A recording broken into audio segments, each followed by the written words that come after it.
A significant percentage of Wisconsin men's basketball fans have Gard derangement syndrome, and I am here to address this.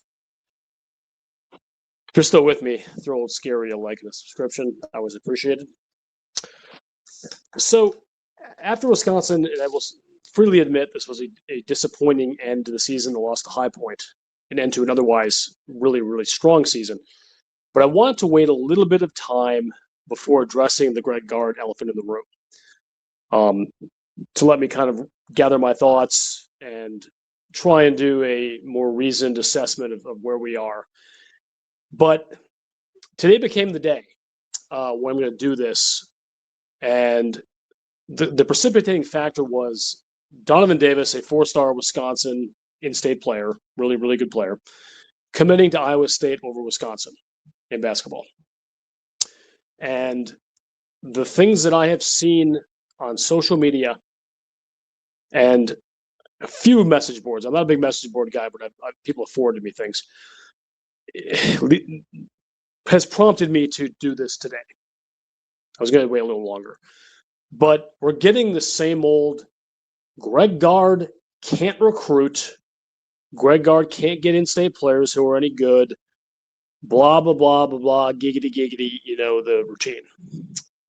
So I just want to attribute it, and this is some of you who listen to the show who are loyal listeners and who I appreciate might put yourself in the category of folks I'm going to label here. So don't take this too hard. It is a little tongue-in-cheek, but there's just a certain segment of Wisconsin basketball fan base who have Gard derangement syndrome. Do you want me to define it? It's more of a feel than a precise definition, but it is, I think, at its root, an inability to faithfully, intelligently, and calmly assess events that happen in the context of Wisconsin basketball without thinking the sky is falling. And everything comes back to Greg Gard sucking or not being good enough. Full disclosure, I think Wisconsin is lucky to have Greg Gard as a basketball coach. Most of you who are listening to this know that that is the opinion I have had for a long time. And there's been nothing that I have seen recently that has changed my mind on this. If you listen to this podcast, that I had some very frustrated feelings when Wisconsin lost the High Point that necessarily entangled Greg Gard. And I stand by those positions. But at no point was I approaching, nor do I anticipate this will happen, a situation where I think Wisconsin basketball will be better off without Greg Gard. I don't have that feeling. And I think anyone who has that feeling is dead wrong. But this Gard derangement syndrome kind of reveals itself in a few ways. I know some of it is hyperbolic. Some of it is to get clicks. Some of it is to get retweets. I get the way the game works these days, but I do have to believe a lot of it is sincere.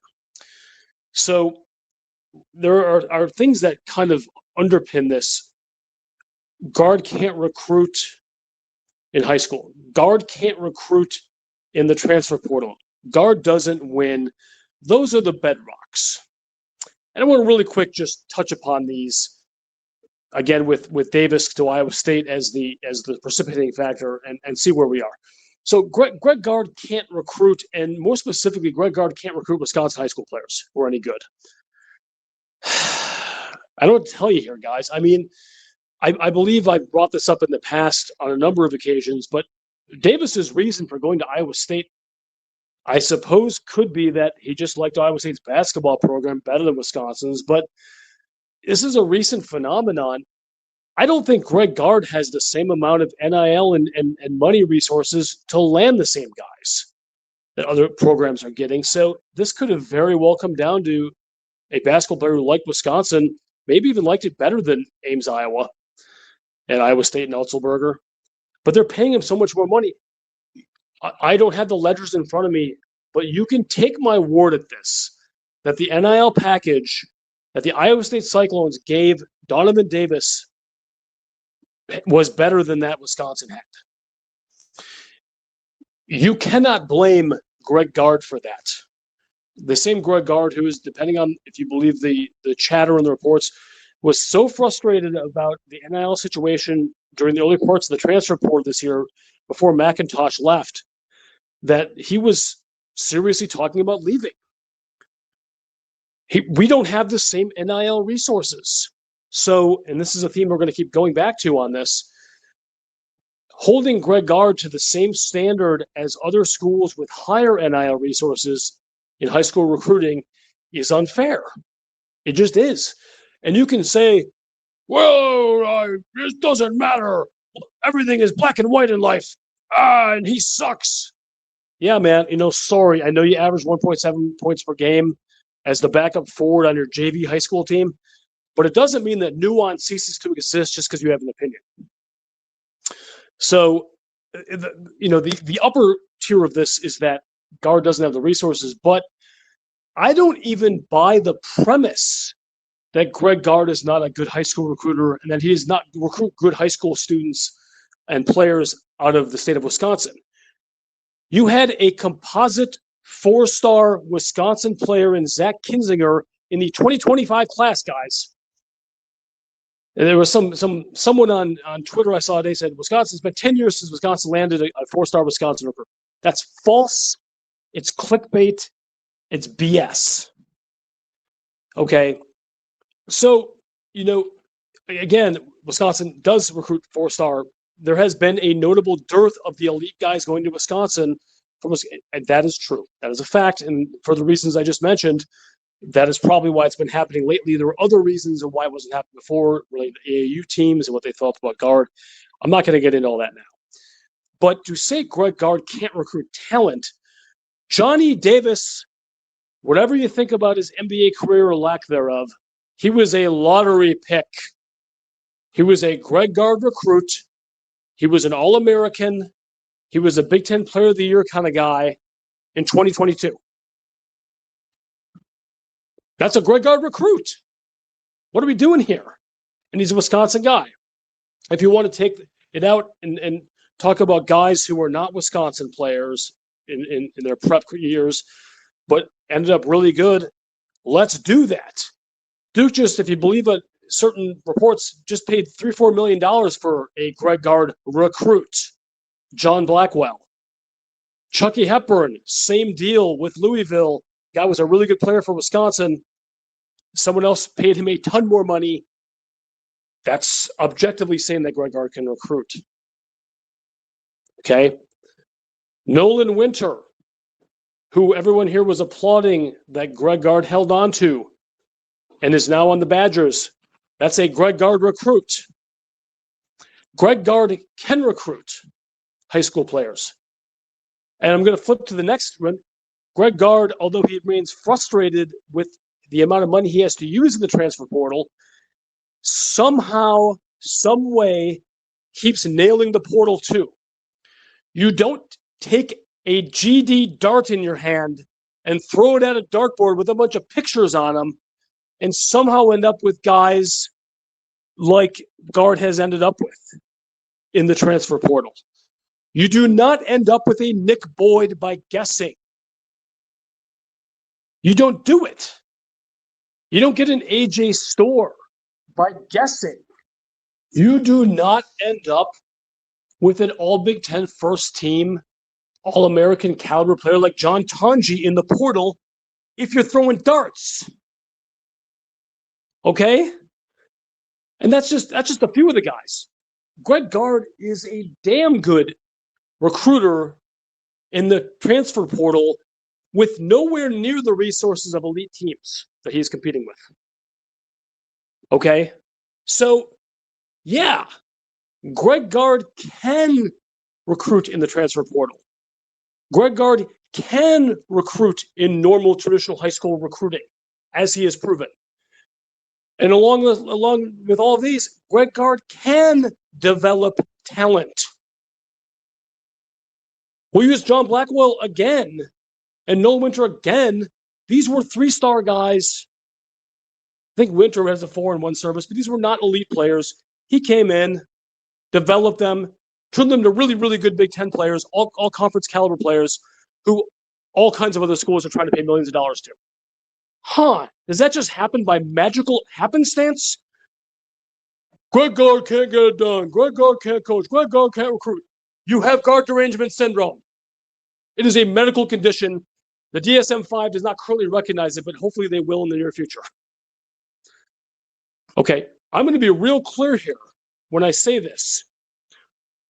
You are not wrong by being critical of Greg Gard and some of the things that have happened, whether you don't like guys he has landed or held on to, or you don't like the fact that we do not have a Sweet 16 in 10 plus years. I'm right here with you guys in terms of listening to some of those things. He is not a perfect coach, but he is a really damn good coach. 6th best winning percentage of Big Ten games in modern Big Ten history. And you want to fire this guy to hire some flavor of the week. What are we doing here? I don't know what the answer is as far as getting us into deep March runs. That's another podcast. Okay, I'm not saying that's something that doesn't need to be addressed. I'm not saying that's something that's off of Greg Gard's resume that should be on there. But Greg Gard wins basketball games, puts competitive teams together. Maybe he beats the national champion this year or beats another Final Four team 2 different times with rosters constructed with 1/4 the money. Yeah, I'm talking about Michigan and Illinois, guys, in case you wondered. But the people who want Greg Gard fired, who there's nothing he can do that's good enough for them, I'm telling you, man, he could have made a Sweet 16 this year with that team, gone up and lost to Arizona, and these same people would have been chirping on cue next season when they lose a non-conference game they think they shouldn't have, or they get blown out in the Big Ten game they don't think they should have, or finish 5th place instead of 3rd place in the Big Ten. Or maybe this transfer guy isn't doing as well as they thought he should. They're always going to be there because they cannot stand Greg Gard because they have guard derangement syndrome. If you have guard derangement syndrome, after this podcast is done, and after you give it a like, put your phone down and get outside in the sunlight. Let that sun shine upon your face for a few minutes. Let it all go. Then go back in and research Greg Gard again. And reacquaint yourself with how good a coach this guy is.